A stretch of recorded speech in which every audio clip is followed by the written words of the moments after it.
రూపాయలు ఎవరు 1116 ఇస్తారు. 10,000 ఇచ్చేవారు కూడా 10,116 ఇస్తాడు. 1,00,000 ఇచ్చిన 116 ఎక్కడిది 116 ఎందుకు వచ్చింది చెప్పండి. 116 ఏంటి?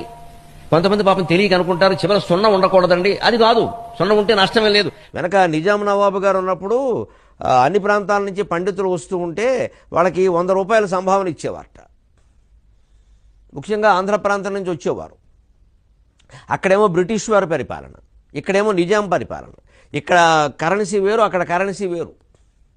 వచ్చిన వేద పండితులకి, సాహిత్యవేత్తలకి, మాబోటిగాళ్ళకి నవాబు గారు అంటే నవాబు గారు కాదు, ఆయన రాజ్యంలో ఉండే వనపర్తి సంస్థానం, గద్వాల సంస్థానం, వీళ్ళు బ్రహ్మాండంగా పండితులను పోషించారని తెలంగాణలో మహానుభావుల సంస్థానాలు అవి. ఎంత పండితులు, గద్వాల అయితే చెప్పక్కర్లేదు అసలు. గద్వాల వెళ్ళకపోతే పండితులు కాదనేవారు. 100 రూపాయలు ఇచ్చేవారట. తీరా అది ఆంధ్ర ప్రాంతానికి పట్టుకెళ్ళి సర్కారు ప్రాంతం అనేవారు. ఇప్పటికీ గోదావరి జిల్లాలో సర్కారు అంటారు. సర్కారు ప్రాంతం వెళ్ళేసరికి 94 రూపాయలు అయ్యేది. వాళ్ళకి మంటెత్తిపోయేది. ఆ పండితులు ఏమిట్రా ఏడిచేవాడు, 100 ఏడవకుండా 94 ఏడిచేవాడు.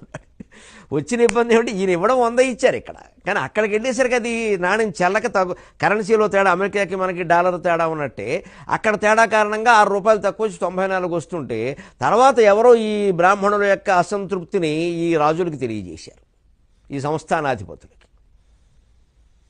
అప్పుడు వాళ్ళు అన్నారు, అయ్యో మనకి ఈ విషయం తెలీదు, లేకపోతే బ్రాహ్మణుల్ని పండితులను అంత బాధపడతామా 6 రూపాయల గురించి, ఆ గొడవంతా ఎందుకు, ఎంత ఇస్తే 100 రూపాయలు అవుతుందో కనుక్కోండి అన్నారు. 116 ఇస్తే 100 అవుతుంది అన్నారు.